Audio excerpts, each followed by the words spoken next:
Hello, Vol Nation.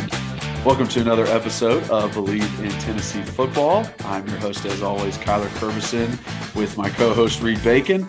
Today we got a great one. We're going to break down the drafts, all the Tennessee players that might end up on some NFL teams.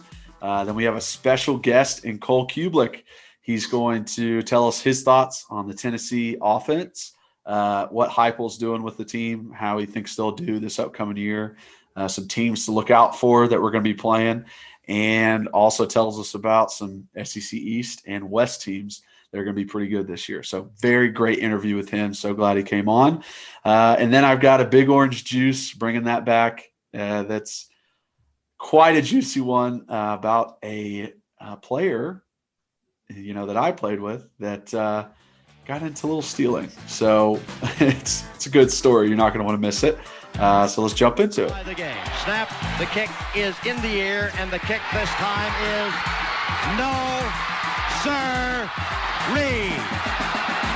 No, sir-ree. Final score: Tennessee 20, Florida 17. Pandemonium reigns. Loads up, fires long for the end zone. The pass is going to be caught by Tennessee. Tennessee wins! Caught it by Tennessee, Jawan Jennings. Jennings makes the catch in the end zone on the Hail Mary.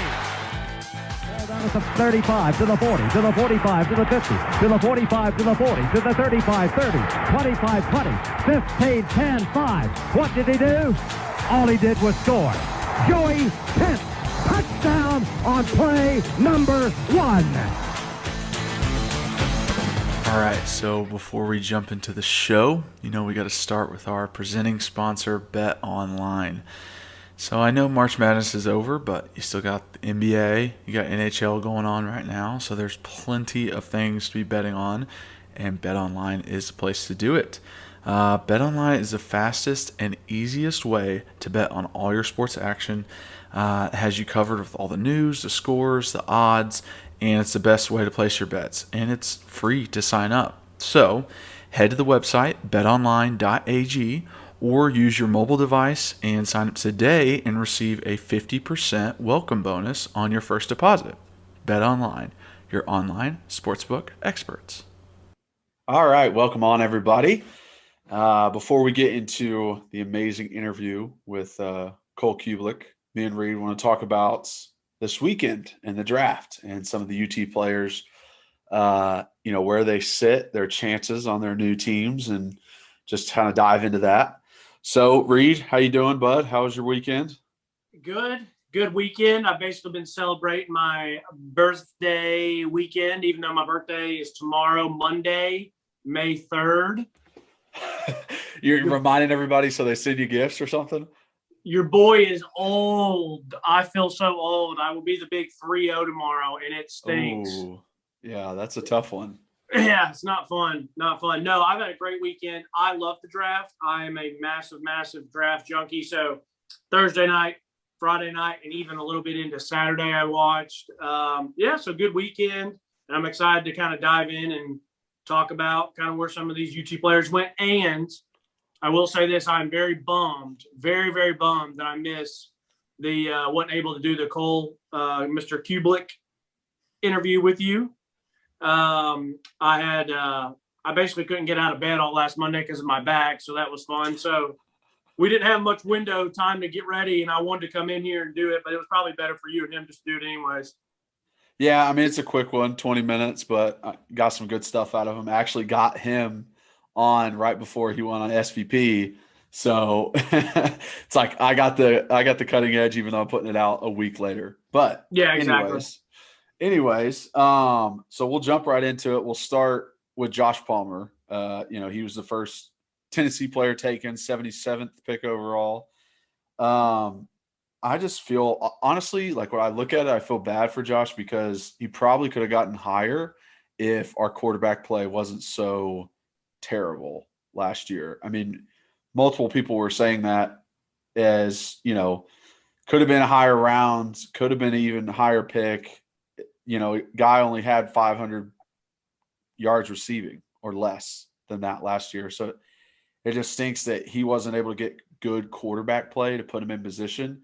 Now, I think the reason he went as high as he did is because scouts saw him at the Senior Bowl and saw him working dudes at practice. He got a touchdown in the Senior Bowl, and those kind of things really showed up for him. I'm guessing you think the same thing. You know what? In a way, I think. I guess sure it could have helped him if we had a really good quarterback here, and he was balling out and had a bunch of statistics and all that stuff. But honestly, I think that's where he was probably going to go. And the reason let me say this, I was thinking about it because I was waiting for Catholic, local Knoxvilleian, Amari Rogers to see where he was going to go. Yeah. And I was wanting to see him compared to Josh Palmer. And so he was there, very productive in Clemson, had Trevor Lawrence, put up a bunch of stats, bounced back from a knee injury, and Josh still went before him. So I'm like, okay, well, is it because he's just bigger and he has more potential, or the NFL draft is just such a funny thing. And I just honestly feel like even if Josh had come in and had a really, really good 2 years with a really productive quarterback, I still think he kind of went where he probably should have gone. And I don't know why I feel that way. I just feel like they know what he kind of is. I think it maybe even helped him a little bit that he had such a crappy quarterback, because then he goes and he balls out and they're like, well, daggum, look how good he is. Just wish he would have had a good quarterback. Does that kind of make sense? Yeah, I guess it does. I just don't think, let me say this. I just don't think some statistics really matter in college that much. Like, it's more about how your game's going to translate to the NFL. You can have guys that rush for a gajillion yards, pass for a gajillion yards, but it's more about how you translate. And I think they thought his body type, his work ethic, how he attacks the ball in the air, that was going to translate. So, yeah, maybe could he have gone a little bit higher if he had done more production? Sure, but I don't think it would have been – I think he would have, maybe snuck in the second round or a little bit earlier third round. Third round is still very good, though. Yeah. I mean, like you just said, maybe him having a bad quarterback didn't show, his full potential. So it's like, right. Oh, we don't really know what this guy's ceiling is. Correct. But with Amari, I don't think he was ever wide receiver 1. Like, he was 2 or 3, like that, had T there, had Ross there. Justin Ross. No, and I was just using them as like, they're not comparable because they're two different players. One's outside, one's inside. And Amari's fabulous at what he does. So it's not a knock against him. I guess that was my point of like, sometimes I don't think production level matters as much in a draft because obviously in the NBA, these guys just draft off potential. And I feel like that still happens in the NFL some as well. So I think Josh was probably going to go about that range anyways. So. Yeah, and I think he'll be happy with the Chargers with Justin Herbert there. That's he's a good up-and-coming quarterback going into his second year. But he does have some competition. Mike Williams is there. Keenan Allen is there. So he's got quite a wide receiver group to go into that's is he going to make that starting roster or even practice squad or, possibly play on special teams? I actually think if I was Josh, I would love to go there. I would love to have that weather in San Diego. I think it's a good enough up and LA. Yeah. What'd I say? San Diego. They're in LA now. Sorry. Yeah. So LA, I meant just California in general, but to play out there, have that weather. But yes, the young core that they have, especially with Justin Herbert, I think it kind of says something maybe about how they feel about either Keenan Allen getting up in age or how they feel about Mike Williams being maybe just that kind of red zone threat. And they think Josh can come in. You take him in the third round, I think they think like he's going to come in and produce. But I think, yes, I think he went to a very good situation and I'm happy for him. And I think he's going to look sleek in those powder blues or those all whites. Yeah, so, I really do like their colors and their uniforms. I think they're sick. They are. All right, so let's move to Trey, probably the biggest snub in the draft. The lowest pick for the highest value by the Chiefs, taking him. Obviously, when you look at it, I think the blood clots and his past is what hurt him.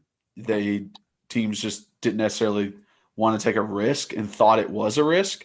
Now, I don't think so. I mean, he's been able to play the past 2 years with it. He says he has it under control, so I don't necessarily know if that's completely true, but I would think with the production he's had after the situation happened, he should have been second, third round at least. I mean, people were saying this is a 6th-round pick with first-round talent. But I mean, that stuff happens. So there was a tackle in the CFL when I went up there for 2017. He was on a Montreal Alouettes. He never got a chance to play in the NFL because he had a heart condition, and teams were scared. They wouldn't sign him. So in the CFL, he got there 2010. In 2010, he was West Division All-Star. And then 11 through 16, he was a CFL All-Star, so All-Pro NFL-wise. And in 2012, he won Offensive Lineman of the Year in the CFL. I mean, this guy was very, very good. I knew that watching him. I was like, holy crap. He was 6'6", 325, looked the part, had the body type, obviously won awards in the CFL for it. And it just goes to show, like, in the NFL, there's so much talent out there. There's like, nah, like, we're not going to take the risk of you getting hurt or, something happening to your heart or something like that. So it just kind of sucks that he dropped this far, but I'm glad that at least one team was willing to sign him. And, he is going to the Chiefs. It's going to be tough for him, though, because with the signing of Joseph Tooney from the Patriots, the signing of Kyle Long out of retirement, they're bringing back in, what's his name? Laurent. I'm not even going to try and say his last name, but he opted out last year because he was a doctor and just did COVID-19 stuff. But he started the whole season when they went to the Super Bowl. So there's 3 guards he's got to compete with. And, maybe he's got some center talent and he's able to snap the ball. So it makes it to where he might be able to bump inside, but he's got other guys in there that are 2 to 3 year players, have experience. But I don't know. I mean, Trey is such a great athlete, such a great player, and now he's got a huge chip on his shoulder. I feel like he's going to be there. He might just be practice squad to start out, but he'll be there for a while. I remember when you were in the CFL, we were talking about that, and you were telling me about that guy. And what's so funny to me is obviously I don't get it because I'm not worked in the NFL before, but like the NFL will take a risk on a guy with off the field issues. And I don't care whether it's with off the field issues with substance abuse, with the law, whatever it is. But then there are some of these health things that they really do stay away from. And I'm like, you can our favorite team, the Titans, took Caleb Farley, knee issue, back issue. And they're like, yeah, we'll still take a risk on him because he's such a good player.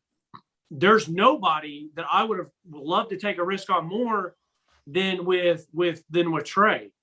But it's like, I think it's like when it is a heart condition, when it is a blood clot condition, or whether it's something, I don't know necessarily how to say it, but like kind of internally compared to a sports injury, they really, really stay away from that stuff. I'm happy he went to the Kansas City Chiefs. They, like you said, all the guys you just named, plus they traded for Orlando Brown Jr. They are still talking about potentially bringing back Mitchell Schwartz, which I don't see that happening, but you see those talks about the rumors. But there's going to be a lot of competition. But the thing is, all that matters is that he got his opportunity. And once he gets in the league, that's all he needs. Like, I was a little surprised that Trey didn't go till the 6th round. Like, I'm very surprised by that. And I would have loved for the Titans to have taken him. I like Nate Davis. I like Roger Saffold, and I like Ben Jones for our interior. All 3 of them. Nate Davis is young, but Roger Saffold's a little bit older. Ben Jones a little bit older. But, I mean, I just would like, when you get to that point in the draft, like, half those guys might not even make the team anyway. So the draft is such a crapshoot. You draft 8 guys, 4 of them are going to be decent. 4 of them might not even be on the team. So, like, Why would you not give Trey an opportunity? So, I mean, so yes, I was still surprised. I thought he would be like 4th or 5th round. As I was talking to my dad last night, I was like, this obviously means these teams are very, very worried about it. And because his upside is so good. Like, how did all these other teams that even have O-line issues not take him before the Chiefs? It just doesn't make sense. Yeah. But the Chiefs aren't even like, because of the signees they had before the draft, they weren't even necessarily need of interior linemen. And so many other teams were, and they just didn't take him. So it's very baffling to me. Obviously they're scared of that stuff, but ultimately it doesn't matter for Trey. He was going to get an opportunity. He's got an opportunity. And if he goes and balls out, he's going to end up playing. Like, I really do think that if you are good enough, you'll end up playing somewhere in the league. And so even if he goes to camp with them and doesn't play or whatever for them, he'll get picked up by another team and he'll get his opportunity. So if he stays healthy, he'll get his opportunity, and he'll probably hopefully do it what all Tennessee fans know he's capable of. And it was funny. I was sitting there watching all these highlights of him and stuff, and it made me think about the comment I was talking about. I was like, when he was younger, I just felt like he was like decleating and murdering people. And I felt like this year, not as much. And then they see some of these highlights, and some of the highlights were from earlier seasons, some were from this year. No, buddy was still cleaning clocks. Like, so like everybody was too distracted by JG. They weren't paying attention to the O-line. He was still knocking people out. Well, that's just what it shows when if you don't go back and watch a game like you're watching tape, it is hard to see everything. But yeah, man, I just hope for Trey's sake and pray for Trey's sake that he just stays healthy. Which I always pray for all these guys in sports, man. When you've played sports, I don't care if it's my least favorite team. If I'm watching a game and somebody goes down, it bothers me. Like, I hate that crap. Like, injuries are the worst part. Let me say this real quick. I just got on a soapbox. I didn't mean to, but when you're like watching, and someone goes down and they're injured, and it's like, well, who cares? Like, he's worth millions. He's got a great life. Like, he'll be on his back. It's like, people don't understand how athletes are wired. Like, they would give up all those millions to be out there, like, competing for a championship, or, let me say some of them are. There are some that are just there collecting a check. But yeah, I just hope that he stays healthy and he gets his opportunity. Yeah, I agree. I think it's almost like the AJ Johnsons, where I had all the confidence in the world if, AJ dealing with his legal stuff after college, if that were to get resolved, he would make the NFL. Like, I believe that with all of my heart that he would make it. If he got an opportunity to be in camp or be on a team, he was making it, because I saw how hard he worked in college. I saw the type of dude he was. I saw how much effort and just unrealistic talent and conditioning that guy had. It blew my mind just watching him practice, watching him work out, watching him play. So, like, I always knew it was a thing. So I think it's the same with Trey. It's just like, bro, he's so talented. There's no way he's not going to flourish. Right. Or make it. Right. Yeah, I remember. It's funny because I got annoyed with AJ in college, because I just thought, I personally just like, I guess I'm just all I care about is winning. And so it used to bother me. We're like 6-6, and he's out there doing like the light him up and stuff. I'm like, bro, we're losing by 30. Stop. Like, what are you doing? But I had buddies that were like, no, if he gets a chance in the league, he will. And he proved me wrong. Like, watching him this past year, first game of the year, Titans versus Broncos on Monday Night Football, he was a heck of a player. Vic Fangio has done great with him. And then I remember kind of saying some stuff about him recently. And you're like, Reed, I've never seen a human as athletic. And you were talking about his conditioning. Like, he was always up, like always revved up, always. Yeah. So it's how you had to be. And when we were down by 30 in those games, the only reason he's doing that is to get himself revved up and everybody else around him to keep putting in effort, keep trying, because it's just like, listen, if we're not having fun out here, what the heck's the point of being out here? Sure. That's a valid point. I just saw it as a fan's perspective. Yeah. I was younger then. I just thought it was lame, but I get where you're coming from. Yeah, no, I get it. So we'll jump into next up, Bryce Thompson. So wasn't drafted, got signed as a free agent to New Orleans. So it's good for him that he at least was signed as a free agent. It's always very hard to like go into those situations as just a tryout, which is what I had when I came out. But New Orleans is a good place for him. Who knows? Maybe Callaway put in a good word for him because, they played together.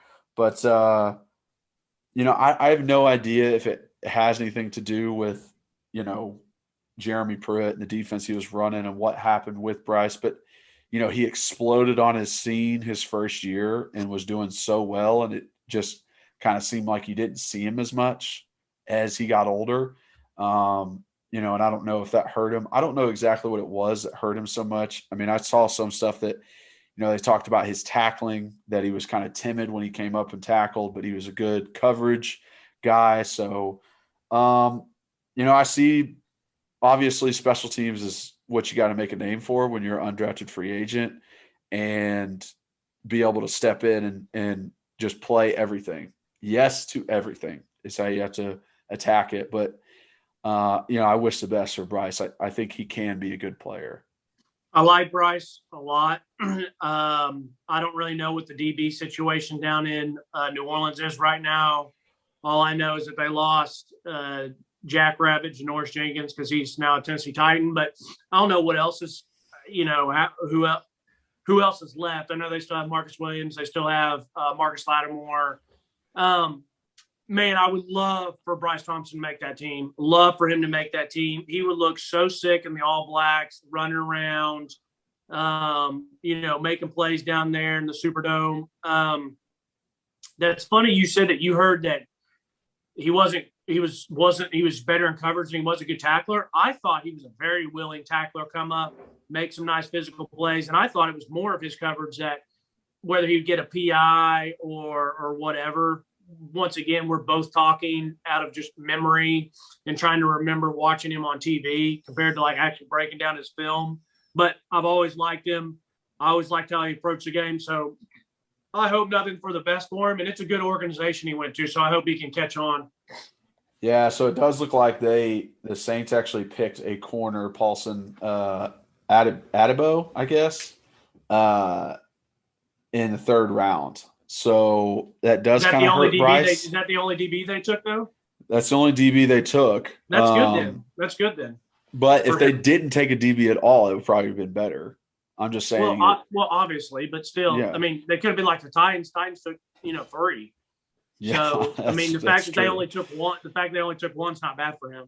Yeah, because I don't think their defense was ever a big issue for New Orleans. Like they've always been getting into the playoffs and good defensive play. Titans last year were so bad. It was like, hey, we got literally almost the whole draft was defensive players. Like we got to get guys in here. Correct. So then on to Brandon Kennedy. As of right now, he's not signed with anybody. Looks like he might just be a tryout guy, which is what I was when I came out. But what does suck, and I don't know if people know this, but a week ago, the NFL put out that they're going to restrict the amount of tryout guys they have at the rookie mini camps to 5, only 5. Now, that's pretty crazy because I remember I went to 2 different ones. I went to Houston and to New Orleans. So only having 5 really takes down the numbers. It really diminishes your chance of getting onto a team. And I don't even know how many workouts they're going to be allowed to have with guys because, I had a workout with the Patriots between the 2 rookie mini camps that I went to. So that workout with the Patriots got me to where I was able to sign with them at training camp when they had an extra spot available. If he can't even get a workout because COVID-19 protocols or whatever it is, and it has to be like online, a Zoom meeting or whatever, it's going to be very tough to get your foot in the door. You know what I'm saying? I'm going to say this. I'll look at the opposite way. Very tough to get your foot in the door, but if you are one of those 5 people, that means they think highly of you and you don't have to deal with a bunch of nonsense and you're going to get more reps, more coaching, more individualized type stuff. So fingers crossed, you get in the door because then you're going to have a better opportunity compared to like when you went to rookie minicamp or even when Tyler, our buddy, went to rookie minicamp with the Browns. Like they had tons of people. And the thing back then is they had and I don't remember how it was for you with Tyler, they had their entire draft class plus another, 10, 15, whatever guys. So it was a bunch of people. But I think now if it's only 5, I think if you get your foot in the door, it could help. Yeah, I mean, it is that. There was guys at the rookie mini camps when I was there that had been in the league a year or two, but got a chance to do this rookie mini camp because they hadn't done that one before, and it was a tryout basis. So, you even cut that out. Maybe there's guys that were, on practice squad or whatever for teams for a year this past year. They're not signed anywhere, but they can do a tryout as a rookie mini camp with another team. They might take them because they have a year experience. So, but like you said, if you get your foot in the door, positive vibes only. If you're able to be one of those 5, it's a good chance of being okay, let's keep them on. Let's think about them for training camp, for OTAs, and all that kind of stuff. So that is good. All right. So with that analysis of the draft, okay, we'll get into the Cole Cubelic interview. We're talking about the SEC, both East and West. We're talking about Tennessee, what his thoughts are after the spring game and Heupel's offense, and what he thinks we're going to be like this upcoming season, and who we really got to watch out for next year. So let's jump into that. All right, got to shout out another sponsor. I speak for everyone, I think, when I say that getting sunglasses is one of the most frustrating things, especially losing them or breaking them. You buy the really nice ones, but lose them in the water, lose them in the lake, and you never get them back. But it's time to make your outdoor experience better with Keenan sunglasses. They are made exclusively with polarized lenses for optimal clarity. They're made with Japanese optics that make their lenses clearer, lighter, and stronger, and Italian handcrafted frames that are impossible to scratch. So they're very, very durable. So use the exclusive code KeenanCast15 at Keenan.com to receive 15% off your first pair. That's KAENONCAST15. KeenanCast15. Keenan, clearly better. Okay, I welcome on a special guest today. He is an ESPN and SEC Network analyst. Also has the 3-Man Front radio show down in Birmingham, and was a badass at Auburn in late 90s, early 2000s. It is Cole Cubelic. How you doing, bud?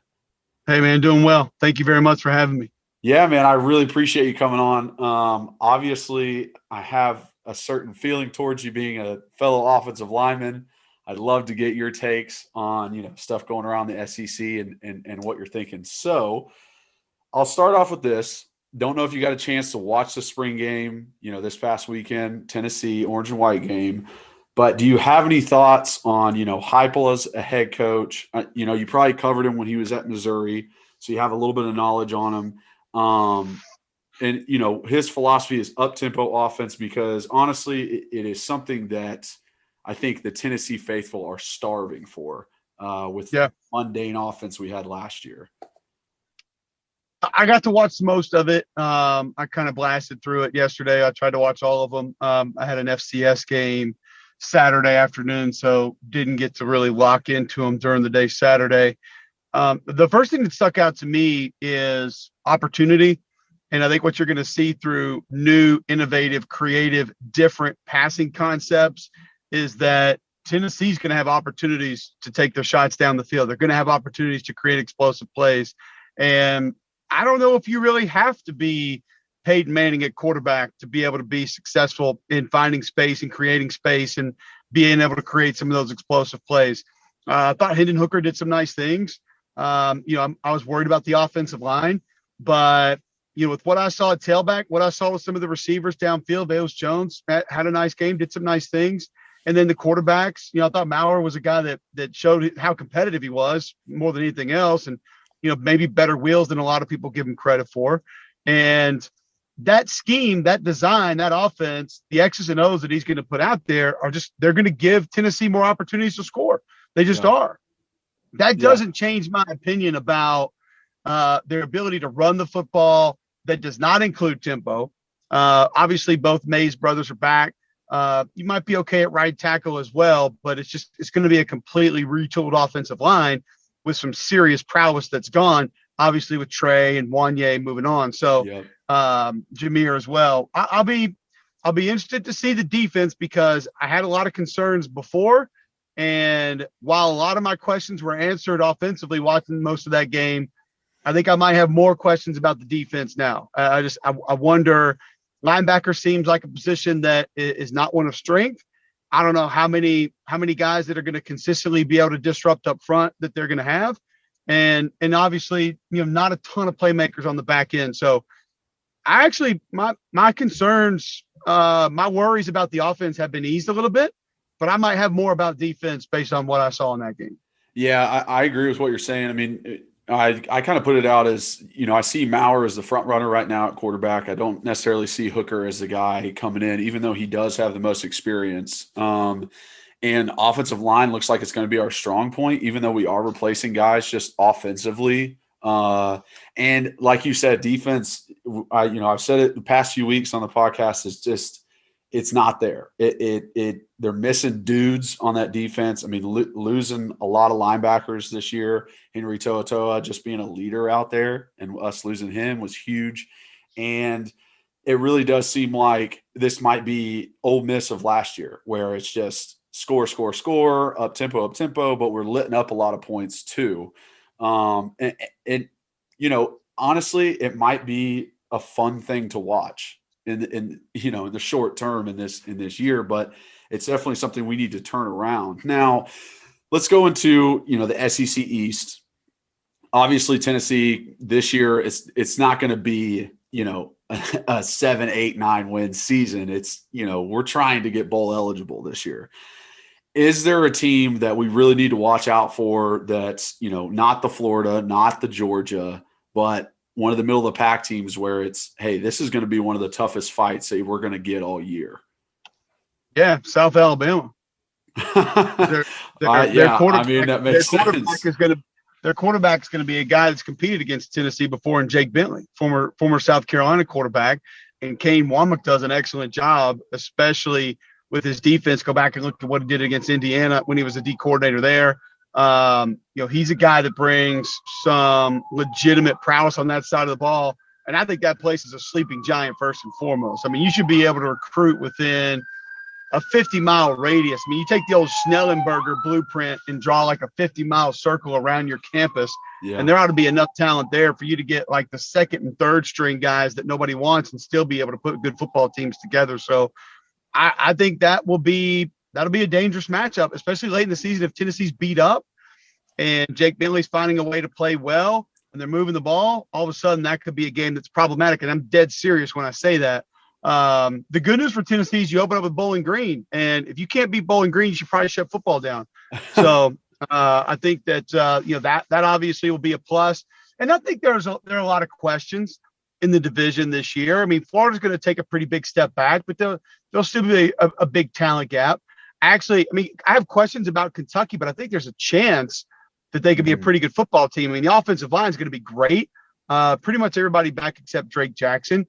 Christopher Rodriguez is extremely underrated at tailback, probably the most underrated running back, if not most underrated player in the SEC. And Brad White had them playing good defense for years, and they got almost everybody back. So that's going to be a tough opponent. I'm really interested to see what Eli can do at Missouri because I think Connor Basic's going to be a stud. I think he's got every bit of being a legit SEC quarterback. Needs a little bit of help around them. They had some balance early. They lose Nick Bolton at linebacker, who was their leader, but I think they have a chance to surprise some folks. Georgia, obviously class of the league. No need to really spend a ton of time on that one. Alabama, crossover opponent. No, not really a lot of need to spend a ton of time on that one either. Those are what they are. But, Vanderbilt, outside of, Ken Seals at quarterback, I don't really know what else you get excited about there. Cam Johnson could be solid at wide receiver, but I mean, they lost a running back in Keon Henry Brooks that I really thought could be a good player at this level. I mean, showed some flashes of being really good last year. And this latest hit losing Donovan Kaufman at safety, he was a young man that staff raved about last year. They loved him, loved his attitude, loved his instincts, his ability to find the football. Didn't play all year, obviously got banged up, but they loved that young man. And now he's going to be gone on that defense. So I don't see a sneak up issue there. The problem is that I would say, that you look at is like even Florida, JT Daniels at Georgia, obviously, Bryce Young at Alabama, but who cares? Emory Jones has played a lot at Florida. Ken Seals started last year at Vanderbilt. Baszler started last year at Missouri. Kentucky will have a new quarterback, but if it's Bo Allen, he has a little bit of experience. He's played some. So, and then I mentioned Jake Bentley at South Alabama. You're going to play a lot of quarterbacks that have played a lot of football. And like you mentioned before, if the defense just doesn't know where to go or where to be or how to play, then that could be a problem, because if you have good quarterback play, a lot of people immediately think, well, you can go score a ton of points.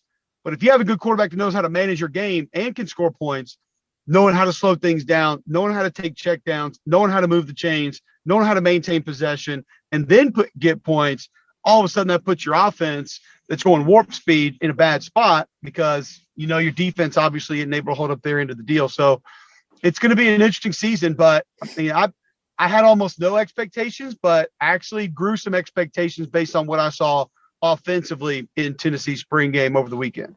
Yeah, that's good to hear. I'd heard you on some other interviews before just saying like, hey, Tennessee doesn't have much of a shot. So that was everybody's expectations going into spring practice. We really didn't know what this thing with Tennessee has just been. Like.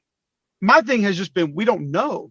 How can we know? And so now at least we have a little bit to see and look at. But when you take DeAndre Johnson and say he's gone, and you take To'o and you say he's gone, and you take all the running backs and say they're gone, and you take two or three of the better offensive linemen and say they're gone.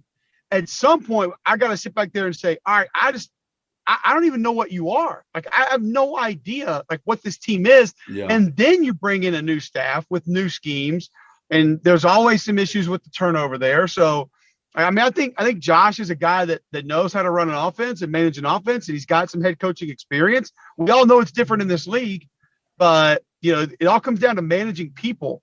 Now, that's the managing your roster and managing people, in my opinion, are the two most important aspects of being a college football coach. Yes. More so than scheme, X's and O's, recruiting, any of it. You got to know how to manage the people around you and to manage the guys that you have on your roster right now. If you can't do that, you're going to get so lost. It doesn't matter how good you are at everything else. So if Josh can do that well, he's going to be okay.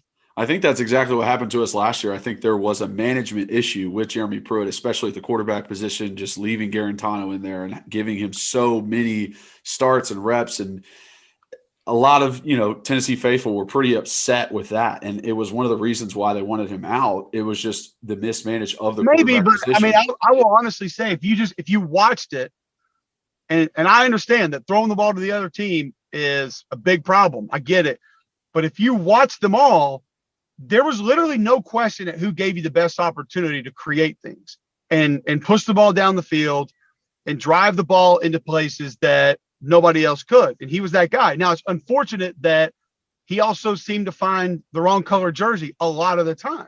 Yeah. But like you said, maybe that goes down to managing your people. So that was just a very weird conundrum, because I had Tennessee a couple times last year, and it's like I'm watching the film and I'm thinking, he ain't the guy.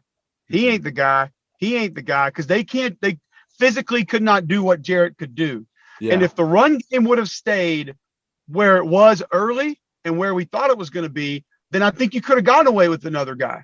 But when that started to disappear, one of the other guys was not going to be your answer at that point. And so it was a tough spot to be in, because he literally was the guy with the most physical upside and the most physical tools when it came to playing that position. It's just, he threw the ball to the other team. Yeah, that is what hurts. Now, you mentioned a little bit earlier, Bama on the other side. Obviously, we play them every year, and they're great as they always are. I was wondering, is there any team in the West that you really see as someone who could possibly knock them off? I know you've said before that this might be a really sloppy year, just football playing wise, but the teams in the West, Texas A&M coming off such a hot end to the year last year and really fighting for that playoff spot. You got Arkansas and Sam Pittman. I actually got coached by Sam Pittman at Tennessee. He was my offensive line coach, and I think he's perfect for a head coaching job, his demeanor and what he brings. Do you think there's a West team that can compete or just maybe throw Alabama off a little bit? Be competitive, yes. I'm not sure that I really believe that there's a team that can win the West, not named Alabama, but I do think that LSU is going to be competitive. I think LSU is going to have a good team. I think that comes down more to players than anything else. And, I mean, let's start on defense. Maybe, and it's funny how a lot of people just forget talking about this, maybe the best player in college football returning in Derek Stingley. But for some reason, people just want to say, well, LSU doesn't have anybody. Yeah. Cordell Flott played a lot at corner for them. Eli Ricks played a lot in the secondary for them last year. Linebacker, not as strong as it has been, but I think there are a couple of guys waiting that have seen how it's done that are going to be okay. Ali Gay can get to the quarterback on one side. We've seen Ojari get to the quarterback on the other side. You got a couple of big boy SEC real interior defensive linemen that return on that team.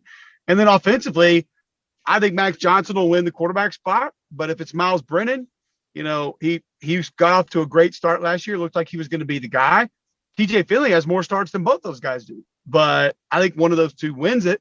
And then Keyshawn Boutte has more receiving yards in an SEC game than any other receiver to ever play in this league. So I think he had like 14 for 182 in the first half of the spring game. So he's going to be big time. I think Jeray Jenkins can be solid. Most of the offensive line is back. Your center's back. You got Ed Ingram at guard, and if Kenyon Green at A&M stays at tackle, he may be the best guard in the SEC. He has a chance to be. Your right tackle, Austin Deculus, feels like he's been there for 11 years. Yeah. He's back playing again. So you got two tackles on the left side that both played last year that are going to be back. They'll battle it out. So the offensive line should be pretty good. Quarterback should be fine, if not really good. You have receivers, and I think you got a young tight end that's sort of ready to bust out also. People just kind of figured that, when you lost your tight end to the transfer portal and he was a special player, I get it, but that nobody else was there. But I think they got a young kid that's going to be fine to take over. So I just look at the guys. I just look at the dudes that LSU has, and they should be a pretty good football team. I think A&M is still going to be dangerous. I don't know if it's Calzada or King at quarterback. They're different. They do different things well. I think Jimbo could win with either one of them. You got Spiller as one of the best backs in the league. I just mentioned Kenyon Green, the best returning offensive lineman in the league. Mm-hmm. Layden Robinson was spectacular when he filled in for an injury against South Carolina. Jaden Watermeyer and Baylor Cupp should both be back at tight end. They were both banged up, missed the spring. Cupp, some of the spring. Watermeyer, all of it. My big question there outside of quarterback is receiver. Caleb Chapman was hurt in the spring. Damon Demas is supposed to be that guy, but we hadn't seen it yet. They've just had a lot of early entries and opt-outs the last few years. Yeah. And we haven't seen a lot of the guys that they have, proven on the field yet. So if they get that part of what they need offensively, I think they could be really good. And then defensively, you pretty much lose like two of your top 22. Bobby Brown was physically gifted, but there are other defensive linemen that made plays. Yeah. So I think they got plenty back up front. Obviously, you got a coach that has done a really nice job with that defense. Probably not get enough credit for the job that he's done. So, I think A&M is going to be in the mix. Now, I'm not as confident as I was going into last year, mainly because of quarterback experience, but they've got the blueprint, the foundation set to be a pretty good football team again. Yeah, it feels like Jimbo, with his experience and all he's done with creating, quarterbacks like he has, that it's going to be okay. He's going to find that guy and be able to turn that around. And like you said, struggling at the wide receiver position, it almost feels like Watermeyer's can take over a game. You're not even needing wide receivers. He was so good last year, especially down in the red zone. And they used him in so many different ways. He's such a weapon for that offense. So yeah, I definitely think the West is going to be a lot more competitive than the East, which has been a theme over the past few years. But like you said earlier, I still think it's going to be a Georgia-Bama SEC championship. feels like it's always that until somebody, a Florida steps up or an LSU maybe makes Bama lose more than a game than they thought they would. So we'll see if that happens. I know you got to go. I just wanted to grab you really quick, but one more question I wanted to ask, just a fun one. Does it hurt a little bit being an Auburn graduate giving the Joe Moore Award to a Bama offensive line? I know there's always that rivalry. I was wondering, you being an offensive lineman yourself, is it like, man, I wish Auburn would win this and I wouldn't have to give it to the Tide? It doesn't hurt because I want to I care about that award, and I feel like I've been there with Aaron since its inception, and it was his idea, his baby. He created it, and he brought me on board soon after that. And I care more about the integrity of that award than I do, say, Auburn winning the award. Would I love it? Yeah, it'd be really cool. But I also have a lot of respect for what Coach Flood and what Landon Dickerson and Alex Leatherwood and even Chris Owens and Cornbread did on that offensive line last year. That they were exceptional. They were fun to watch. They deserved it. So regardless of my personal opinions about a team or a rivalry, I want that award to do the right thing. And I feel like the people who voted on it absolutely got it right. It was one of the more lopsided votes that we've had. We're giving it to him twice, so it's not like that was a new thing. Yeah. But yeah, it's you'd rather be saying, hey, the school that I played for is the dominant offensive line school in the country, but right now Alabama's in a very small category of teams that fall under that umbrella. Yes, I completely agree. They definitely deserved it. And like you said, they've won it a few times, and it almost seems like it's going back and forth between them and Notre Dame. And you can really see who like the O-line universities are out there. But thank you, Cole. I really appreciate you coming on. I appreciate you talking SEC with me, giving your opinion on Tennessee, where we're at. I know people would love to hear from you, and, would love to have you on, maybe again during the season, break down some of the stuff you're seeing offensively or anything like that. But wish you all the luck. Love watching you, eat some more food at those Outback Bowls. That was so entertaining watching that. But thank you so much for coming on. Hey, thanks for having me. I appreciate it. We will we'll absolutely do it again soon. So Thank you very much. Perfect. Thanks, man. Okay, so hopefully you guys enjoyed that Cole Cubelic interview, some of the insights he was able to give. Now we'll, get back into, by popular demand, the Big Orange Juice, telling some juicy stories that we have either about my, playing days in the past or, read stories he's heard. So we're going to stick to one this week because it's quite a doozy that I have for you. So I guess I'll just jump right into it. And when I was living in Gibbs, me and my roommate, Alan Carson, were very lazy. And instead of getting out our keys every time we wanted to get into the apartment, we left our window unlocked right next to the door. So we could just slide the window open and open the door from the inside. Now, someone also figured out that we were doing this.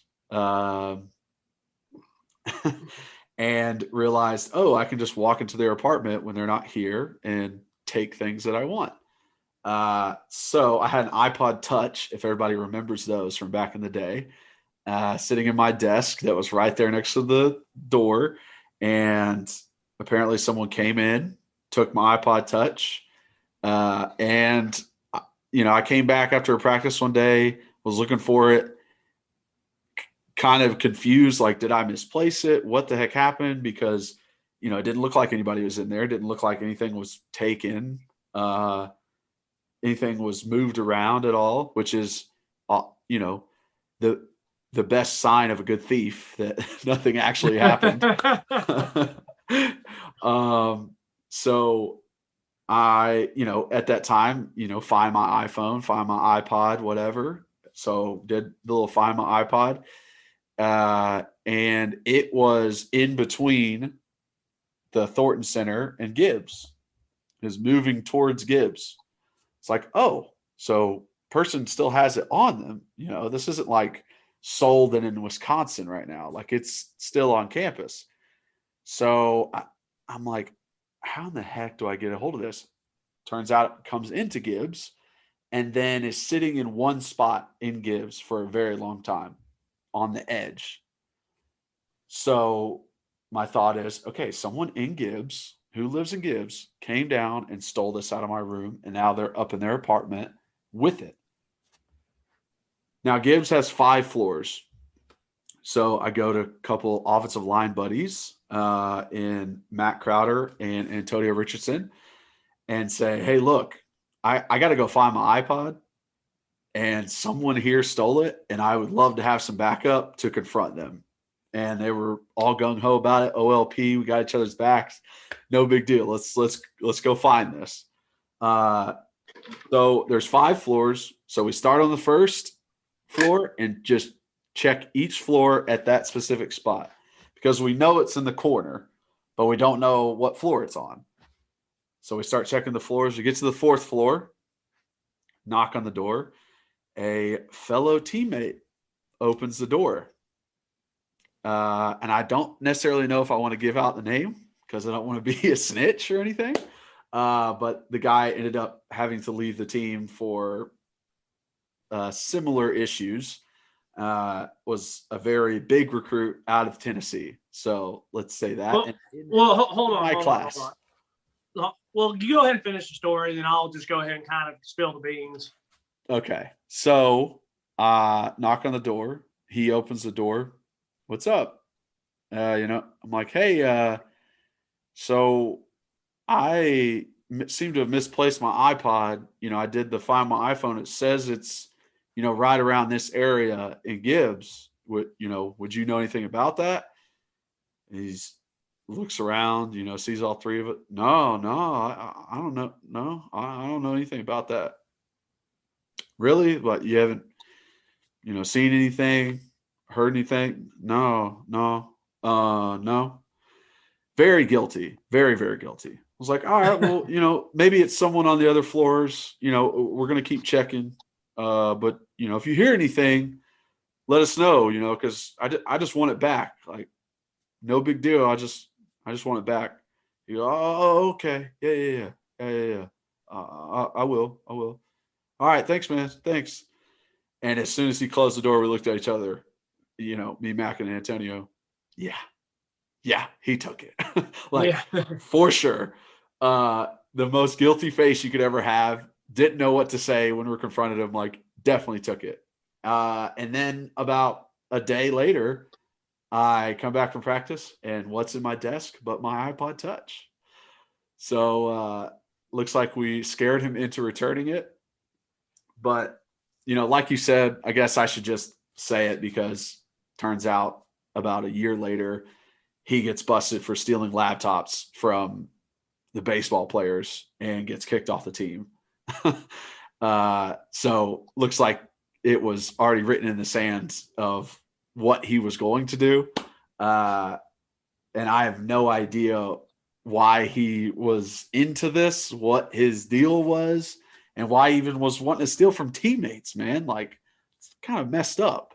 But yeah, that's just like some of the stuff that happens on a team that you might have to deal with. And, I had no intention of fighting him or anything like that, but just in case, if something happened, wanted to bring my backup.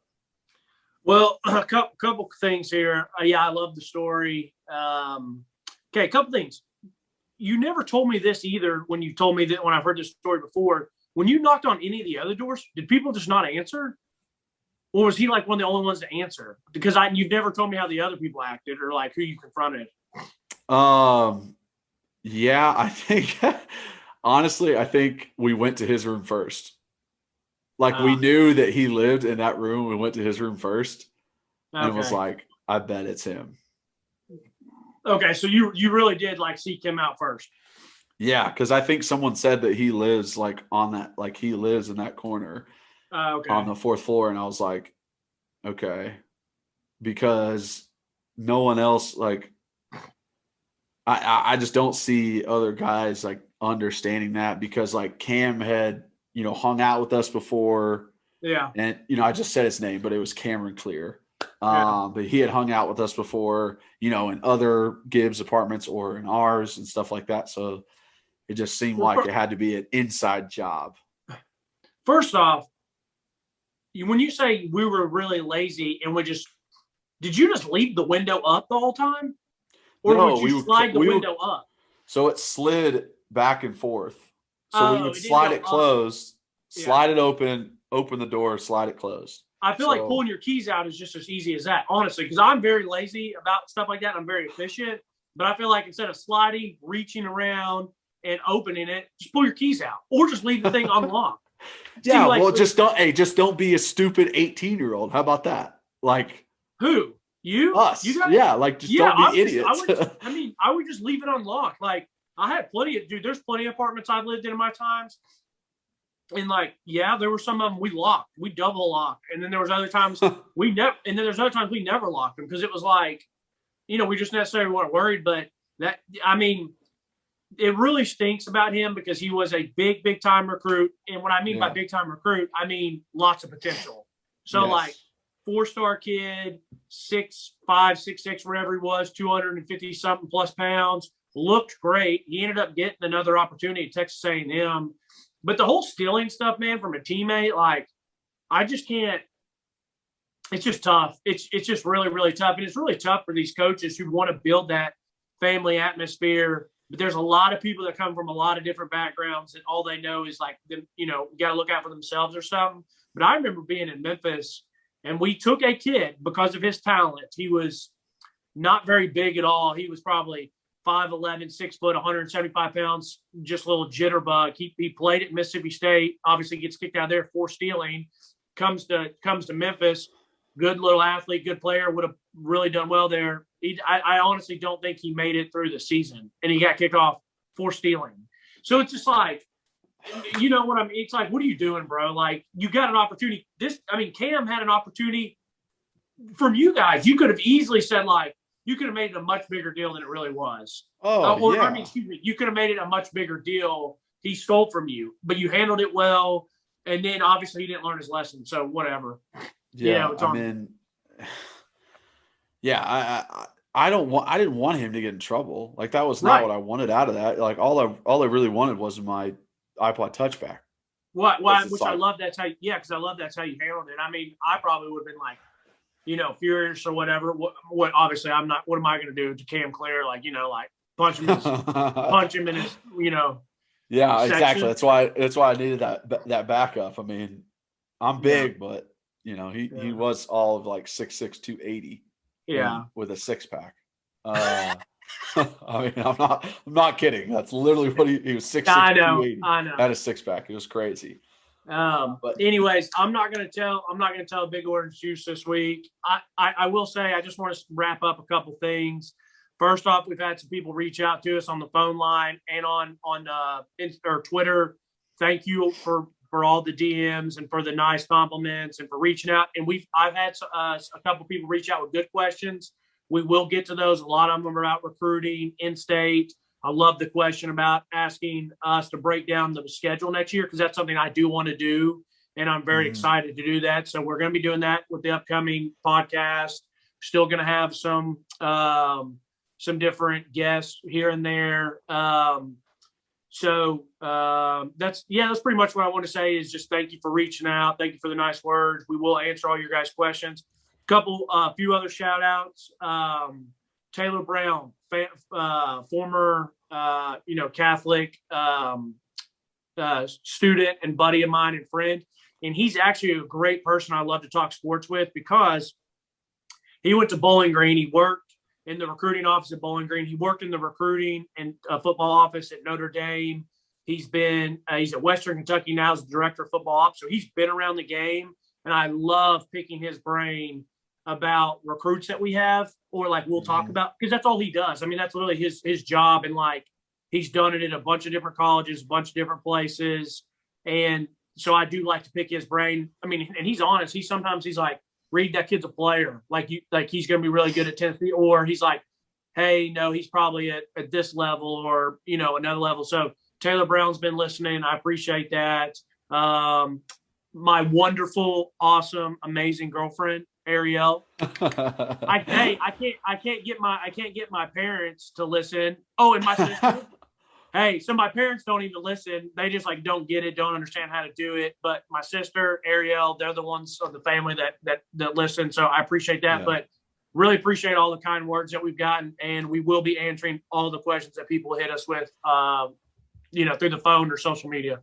Yes, thank you again so much for reaching out. Honestly, surprising that you're getting your sister and girlfriend to listen, because the girls in my family are just like goes over their heads. Yeah. It's like, I don't quite understand what you're talking about when you're talking about blocking schemes and how the tight end affects the linebackers. Like, whoop, right over. Yeah. So honestly, pretty impressive with that. Georgia's just being a good sister, and Ariel just does it just to like, because she knows she like needs to do it to support me, and then she's like, well, I just go on there to make sure, check out how you look and make sure you don't sound like an idiot. I'm like, all right, that's fair. Yeah, there you go. But again, thank you guys so much for reaching out. And like we said before, that means so much to us. We love criticism also. And yeah, just let us know what kind of stuff you want to talk about. Again, phone number is 865-322-9232. You can text or call on that. Email is believe, BLEAV, in Tennessee football @gmail.com. So email us there, or DM us on Twitter or respond to some of the tweets, and we'll definitely answer them. And follow us. So I'm Kyler Kerbison on Twitter, Facebook, Instagram. Reed is rbacon26 on Twitter. So you can follow him there, and like, subscribe, rate, and subscribe. Let us know what you think. And yeah, I guess that's it. As always, go Vols.